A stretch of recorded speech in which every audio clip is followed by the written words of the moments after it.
Hi friends, welcome to all.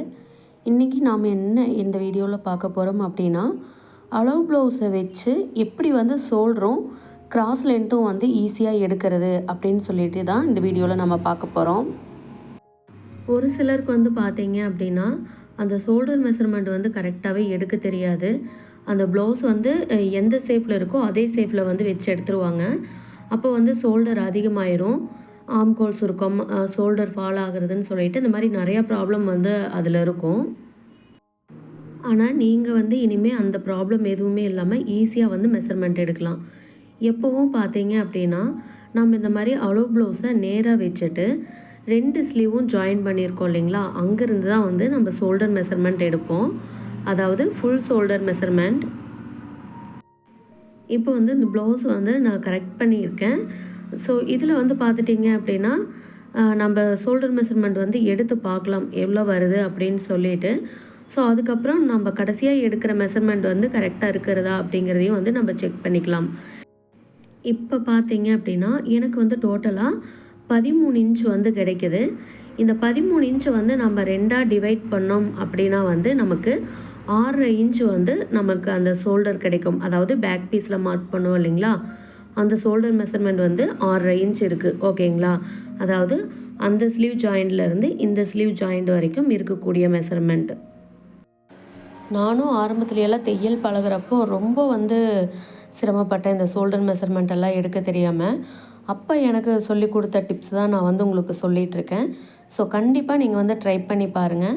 அதுக்கு நம்ம first என்ன மெஷர்மெண்ட் எடுக்கணும் அப்படின்னு பார்த்துட்டிங்கன்னா, ஸ்லீவ் தான் கட் பண்ணணும். எப்போவும் நம்ம பேக் பீஸ் கட் பண்ணுவோம், ஆனால் இப்போ நம்ம ஸ்லீவ் கட் பண்ணிக்கலாம் ஃபஸ்ட்டு. ஏன்னா ஸ்லீவில் இருந்து தான் அந்த மெஷர்மெண்ட் நம்ம எடுக்க போகிறோம். அதனால தான் நான் பார்த்தீங்கன்னா இப்போ ஃபோல்டிங்காகவும் செகண்ட் ஃபோல்டிங்காகவும் நான் லைன் போட்டுட்டேன். லைன் போட்டதுக்கப்புறமா நம்ம ஸ்லீவ் எப்போவும் நம்ம அளவு ப்ளவுஸ் வச்சு மார்க் பண்ணுவோம் இல்லைங்களா, அதே மாதிரி மார்க் பண்ணிக்கலாம். கரெக்டாக அந்த ஸ்லீவ் ரவுண்டெல்லாம் இழுத்து வச்சு கரெக்டாக மார்க் பண்ணுங்கள்.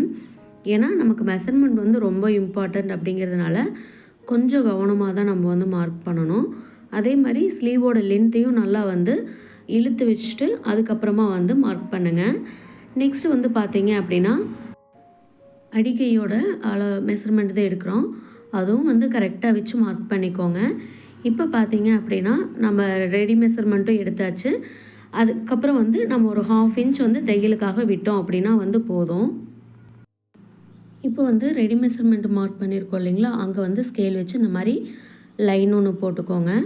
லைன் போட்டதுக்கப்புறமா அந்த அடிக்கையோட டிஸ்டன்ஸ் எவ்வளோ இருக்குது அப்படிங்கிறத நம்ம செக் பண்ணிடலாம். எனக்கு பார்த்துட்டிங்கன்னா டோட்டலாக 3 இன்ச் வருது. நம்ம ஷோல்டர் மெஷர்மெண்ட் எடுக்கிறதுக்கு பார்த்தீங்க அப்படின்னா இந்த அடிக்கை மெஷர்மெண்ட் ரொம்ப இம்பார்ட்டண்ட். அதனால் கரெக்டாக ஃபஸ்ட்டு மார்க் பண்ணிக்கோங்க. அதுக்கப்புறம் நான் ஸ்டிச்சிங்காக ஒரு 1/2 இன்ச் விட்டு அங்கேயும் நான் மெஷர்மெண்ட் எடுத்துக்கிறேன். அதுவும் டோட்டலாக 3 இன்ச் தான் இருக்குது. இந்த ஸ்லீவ் இந்த ஸ்டேஜ்லேயே நான் கட்டிங் போட்டு எடுத்துடுறேன். ஏன்னு கேட்டிங்கன்னா இந்த ப்ளவுஸ் பொறுத்த வரைக்கும் கொஞ்சம் ஒட்டு போட வேண்டிய வேலை இருக்குது. டோட்டலாக இதோட ஆம்கோல் ரவுண்டு பார்த்திங்கன்னா 10.5 இன்ச் வேணும். ஸோ நமக்கு பார்த்திங்கன்னா 10 இன்ச்சுக்கே வெளியே வந்துடுது. ஸோ அதனால் நம்ம 4 சைடும் ஒட்டு போட்டு அதுக்கப்புறம் தான் நம்ம அந்த மற்ற மெஷர்மெண்ட்ஸ் எல்லாம் மார்க் பண்ணிவிட்டு கட்டிங் போட்டுக்கலாம். இந்த ப்ளவுஸ் பார்த்துட்டிங்கன்னா நார்மல் ப்ளவுஸ் தான். அதனால் 4 சைடும் நான் ஜாயின் போட வேண்டியது இருக்குது. லைனிங் ப்ளவுஸாக இருந்தது அப்படின்னா நம்ம 2 சைடு ஒட்டு போட்டாலும் போதும், இல்லை ஒரு சைடு ஒட்டு போட்டாலும் போதும், கரெக்டாக இருக்கும். நெக்ஸ்ட்டு பார்த்திங்கன்னா அந்த ஷோல்டர் ஸ்லீவ் ஜாயின் பண்ணியிருக்கோம் இல்லைங்களா, அந்த ஷோல்டர்கிட்ட எவ்வளோ இருக்குது அப்படிங்கிறத செக் பண்ணிக்கோங்க. டோட்டலாக 2.25 இன்ச் இருக்குது. ஸோ இப்போ ஃபஸ்ட்டு என்ன பண்ணலாம் அப்படின்னா ஸ்லீவ்லேருந்து எடுத்து அந்த 3 இன்ச்சை மார்க் பண்ணிவிட்டு நெக்ஸ்ட்டு நமக்கு கிடைச்ச 2.25 இன்ச்சை நான் மார்க் பண்ணிக்கிறேன். ஓகேங்களா, ஃபஸ்ட்டு அடிக்கையிலேருந்து எடுத்த மெஷர்மெண்ட், அப்புறம் ஷோல்டர்லேருந்து எடுத்த மெஷர்மெண்ட், அப்புறம் ஒரு 1/2 இன்ச் ஸ்டிச்சிங்காக நான் மார்க் பண்ணிக்கிறேன்.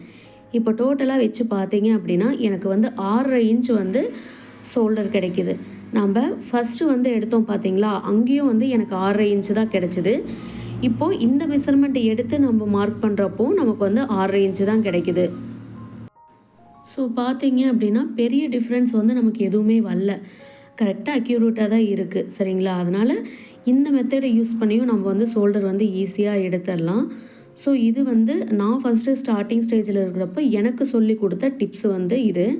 ஸோ இதைத்தான் நான் வந்து இப்போ உங்களோட ஷேர் பண்ணிகிட்ருக்கேன். நெக்ஸ்ட்டு வந்து பார்த்திங்கன்னா பேக் பீஸ்க்கு தேவையான எல்லா மெஷர்மெண்ட்டையும் வந்து நான் மார்க் பண்ணிக்கிறேன். எஸ் யூஸ்வல் எப்பவும் போல் தான் ஷோல்டர் 6 இன்ச் அப்படிங்கிறதுனால ஆம்கோல் லென்த் வந்து 7 இன்ச் வச்சு மார்க் பண்ணிக்கிறேன். அந்த 3 இன்ச்சு வச்சு இல்லைங்களா ஃபஸ்ட்டு, அந்த 3 இன்ச்சை வந்து அப்படியே கழுத்து அகலத்துக்கு வந்து நான் யூஸ் பண்ணிக்கிறேன். இன்னொரு டிப்ஸும் வந்து இந்த இடத்துல நான் சொல்கிறேன். நீங்கள் கழுத்து அகலம் என்ன வைக்கிறீங்களோ, அதாவது பாடி மெஷர்மெண்ட் எடுத்து ஃபஸ்ட்டு வந்து கழுத்து அகலம் மார்க் பண்ணுறீங்கள, அடிக்கை அளவு உங்களுக்கு வந்து தெரியல அப்படின்னா நீங்கள் கழுத்து அகலம் வந்து எவ்வளோ வைக்கிறீங்களோ அதே அகலத்தை வந்து அடிக்கை அளவுக்கு வச்சிங்க அப்படின்னா கரெக்டாக இருக்கும். ஸோ இது ரெண்டுமே வந்து பார்த்திங்கன்னா கிட்டத்தட்ட சேமாக தான் இருக்கும். எந்த டிஃப்ரென்ஸும் வந்து நமக்கு இருக்காது. நீங்கள் வேணால் உங்கள் கிட்ட வர அளவு ப்ளவுஸ் வச்சு நீங்கள் வந்து செக் பண்ணி பாருங்கள். ஆல்மோஸ்ட் வந்து அது கரெக்டாக தான் இருக்கும். ஓகேங்களா? நெக்ஸ்ட்டு வந்து நான் என்ன பண்ணுறேன்னா பேக் பீஸ் கட் பண்ணி எடுத்ததுக்கப்புறமா ஃப்ரண்ட் பீஸை வந்து அதே மாதிரி வச்சு நான் வந்து மார்க் பண்ணி எடுத்துக்கிறேன் எல்லா இடங்கள்லையும். ஸோ இதை எடுத்துகிட்டு கிராஸ் எப்படி எடுக்கணும், அது எவ்வளோ ஈஸியாக எடுக்கலாம் அப்படிங்கிறதையும் நான் உங்களுக்கு சொல்கிறேன். நான் வந்து உங்களுக்கு ஆல்ரெடி சொல்லியிருந்தேன் ப்ளவுஸில் இருக்கக்கூடிய சின்ன சின்ன டிப்ஸ் அண்ட் ட்ரிக்ஸ் எல்லாம் வந்து சொல்லி கொடுக்குறேன் அப்படின்ட்டு. ஸோ அதை தான் நான் வந்து இப்போது ஸ்டார்ட் பண்ணி சொல்லிகிட்ருக்கேன். இன்னும் நிறைய யூஸ்ஃபுல்லான டிப்ஸ் வந்து நான் உங்களோட ஷேர் பண்ணிக்கிறேன். நிறைய பிகினர்ஸ்க்கு பார்த்துட்டிங்கன்னா இந்த மாதிரி சின்ன சின்ன டிப்ஸ் யூஸ் பண்ணி கூட நம்ம இந்த மெஷர்மெண்ட் எல்லாம் எடுக்கலாம் அப்படிங்கிற டீட்டெயில்ஸ் எல்லாம் வந்து அவங்களுக்கு தெரியாது. ஸோ அதனால தான் அவங்க வந்து சின்ன சின்ன ப்ராப்ளம் வந்து வந்துடுது. ஸோ அதையெல்லாம் வந்து அவங்க கிளியர் பண்ணுறதுக்கு வந்து ரொம்ப இதாவாங்க. ஸோ நீங்கள் வந்து உங்களுக்கு தெரியல அப்படின்னா இதை வந்து நீங்கள் ஃபாலோ பண்ணி நீங்கள் இனிமேல் மெஷர்மெண்ட்ஸ் எடுத்து பாருங்கள். சரிங்களா? நெக்ஸ்ட்டு வந்து ஃப்ரண்ட்டுக்கு வந்து நான் மார்க் பண்ணிக்கிறேன். அதாவது ஃப்ரண்ட் ஓப்பன் இருக்குது இல்லைங்களா, அங்கே மார்க் பண்ணிக்கிறேன். இந்த ஃப்ரண்ட் ஓப்பன் வைக்கிறோம் இல்லைங்களா, அதுக்குமே வந்துட்டு சின்ன டிப்ஸ் இருக்குது. ஸோ இன்னும் 2 டிப்ஸு சேர்த்து அடுத்த வீடியோவில் வந்து நான் உங்களுக்கு டீட்டெயிலாக சொல்கிறேன்.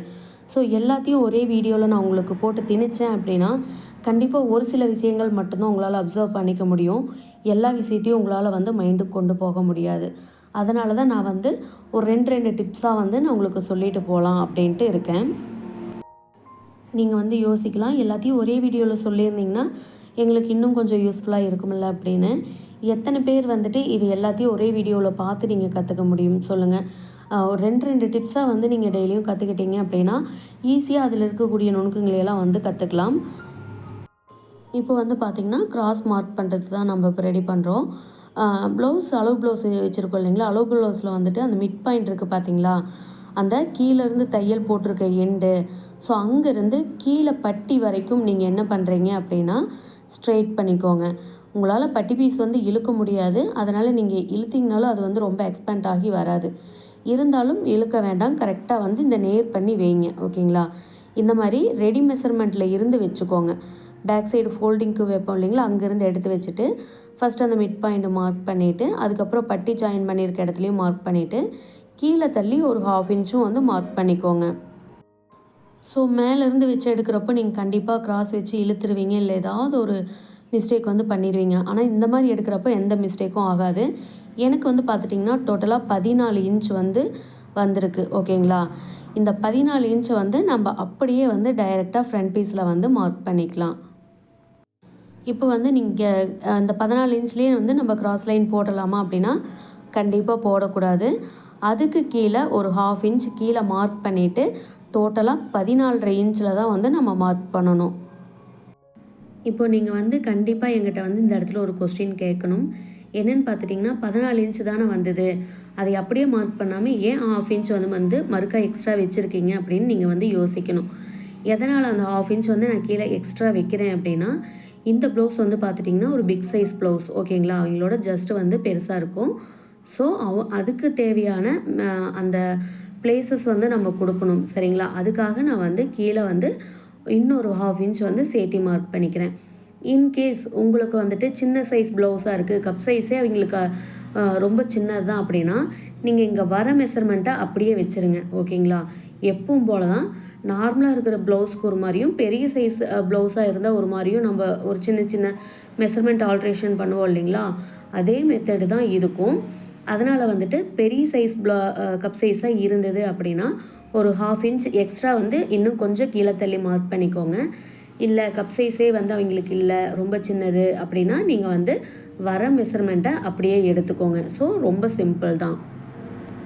நெக்ஸ்ட்டு வந்து இந்த மெத்தட் வந்து 100% கரெக்டாக இருக்குமான்னு கேட்டிங்கன்னா கண்டிப்பாக சொல்ல மாட்டேன். ஏன்னா ஒரு 80% வந்து கண்டிப்பாக கரெக்டாக இருக்கும். அந்த 80% நான் ஏன் தரேன் அப்படின்னு பார்த்துட்டிங்கன்னா, இது வந்து ஒரு நல்ல டெய்லர் கடையில் கொடுத்து டெய்லரிங் வந்து முறையாக கற்றுக்கிட்டீங்க தைச்சிருந்தாங்க அப்படின்னா இந்த மெஷர்மெண்ட்டு வந்து ஒரு 80% வந்து நமக்கு கரெக்டாக இருக்கும். அந்த 20% நான் ஏன் சொல்லலை அப்படின்னு கேட்டுட்டிங்கன்னா, இப்போது பிகினர்ஸாக இருக்காங்க. அவங்க வந்து ஏதோ தைக்கணும் அப்படிங்கிறதுக்காக வந்த அளவை அப்படியே வச்சு ஒரு அப்ராக்சிமேட்டாக தைச்சிருந்தாங்க அப்படின்னா இது வந்து அந்த அளவுக்கு கரெக்டாக இருக்காது. ஓகேங்களா? ஸோ அதனால தான் நான் வந்து இதுக்கு 80% கொடுத்துருக்கேன். ஸோ உங்ககிட்ட வர அளவு ப்ளவுஸை வந்து நீங்கள் வச்சு பாருங்கள். ஃபஸ்ட்டு வந்து உங்கள் ப்ளவுஸில் வந்து உங்களோட ஓன் ப்ளவுஸில் வந்து இதை வந்து ட்ரை பண்ணி பாருங்கள் கரெக்டாக இருக்கா அப்படின்ட்டு. அதுக்கப்புறமா நீங்கள் வந்து கஸ்டமர் ப்ளவுஸில் வந்து ஸ்டார்ட் பண்ணுங்கள். ஏன்னா எல்லா நேரங்கள்லேயும் எல்லா டெய்லர்ஸும் ஒரே மாதிரி தைச்சிருக்க மாட்டாங்க. ஸோ அதையும் வந்து நீங்கள் கவனத்தில் வச்சுக்கணும். இது எல்லாத்தையும் பார்த்துட்டு தான் நீங்கள் வந்து ஒரு கன்க்ளூஷனுக்கு வந்து வரணும். ஓகேங்களா? நான் வந்து இந்த டிப்ஸ் உங்ககிட்ட இவ்வளோ கான்ஃபிடென்ட்டாக சொல்கிறேன் அப்படின்னா இதை வந்து நான் ட்ரை பண்ணி ப்ளவுஸ் வந்து தைச்சு கொடுத்துருக்கேன். அதனால் மட்டும்தான் நான் உங்ககிட்ட இவ்வளோ தைரியமாக நான் வந்து ஓப்பனாக சொல்கிறேன். நான் ட்ரை பண்ணி பார்க்காத எந்த விஷயத்தையும் வந்து நான் உங்களோட ஷேர் பண்ணிக்க மாட்டேன். எனக்கு தெரிஞ்சிருந்தால் மட்டும்தான் உங்ககிட்ட சொல்லுவேன். இல்லைன்னா கண்டிப்பாக வந்து நான் சொல்லவே மாட்டேன். ஏன்னா நான் ட்ரை பண்ணாத ஒரு விஷயத்த வந்து நீங்கள் பண்ணி பாருங்கள் அப்படின்னு நான் வந்து உங்ககிட்ட சொன்னேன்னா அது அந்தளவுக்கு வந்து கரெக்டாக இருக்காது. அதனால் எனக்கு தெரிஞ்சது நான் செஞ்ச சில விஷயங்கள் எல்லாத்தையும் சேர்த்து நான் உங்ககிட்ட வந்து இந்த டிப்ஸை வந்து ஷேர் பண்ணியிருக்கேன். யூஸ்ஃபுல்லாக இருந்தது அப்படின்னா கண்டிப்பாக வந்து இதை ஃபாலோ பண்ணி நீங்கள் வந்து ஸ்டிச் பண்ணி பாருங்கள்.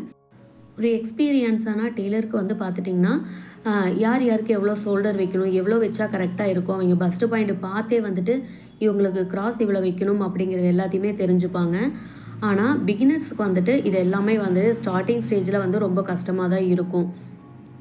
ஸோ நல்லா பழகிற வரைக்கும் மட்டும் இந்த மெத்தடை ட்ரை பண்ணுங்கள். பழகிட்டீங்க அப்படின்னா எப்பவும் போல் ரெகுலராக எடுக்கிற மாதிரி தான் நீங்கள் வந்து கண்டிப்பாக மெஷர்மெண்ட்ஸ் எடுக்கணும். ஸோ இது ஃபஸ்ட்டு பிகினர்ஸ்க்கான டிப்ஸாக மட்டும் எடுத்துக்கோங்க. ஓகேங்களா? இந்த ஷார்ட்கட் நல்லா இருக்கே அப்படின்னு சொல்லிட்டு நம்ம ஷார்ட்கட்லேயே வந்து மூவ் பண்ணிடக்கூடாது. எல்லா இடங்கள்லேயும் வந்து ஷார்ட்கட் வந்து நம்மளுக்கு கை கொடுக்காது. சில டைம் தவறான பாதையில் கொண்டு போய் விட்டுரும். ஓகேங்களா? அதனால் முடிஞ்ச அளவுக்கு பிகினர்ஸாக இருந்தீங்கன்னா கற்றுக்கிற வரைக்கும் கற்றுக்கிட்டு அதுக்கப்புறம் எப்பவும் போல் நீங்கள் வந்து எல்லா டெய்லர்ஸும் யூஸ் பண்ணக்கூடிய அந்த மெத்தடை வந்து ஃபாலோ பண்ணுங்கள். ஓகே ஃப்ரெண்ட்ஸ், கண்டிப்பாக இந்த வீடியோ உங்களுக்கு பிடிச்சிருக்கும்னு நான் நம்புகிறேன். பிடிச்சிருந்தால் மறக்காமல் நம்ம சேனலை வந்து சப்ஸ்கிரைப் பண்ணிக்கோங்க. அப்படியே இந்த வீடியோவுக்கு வந்து ஒரு லைக் பண்ணிடுங்க. தேங்க்யூ.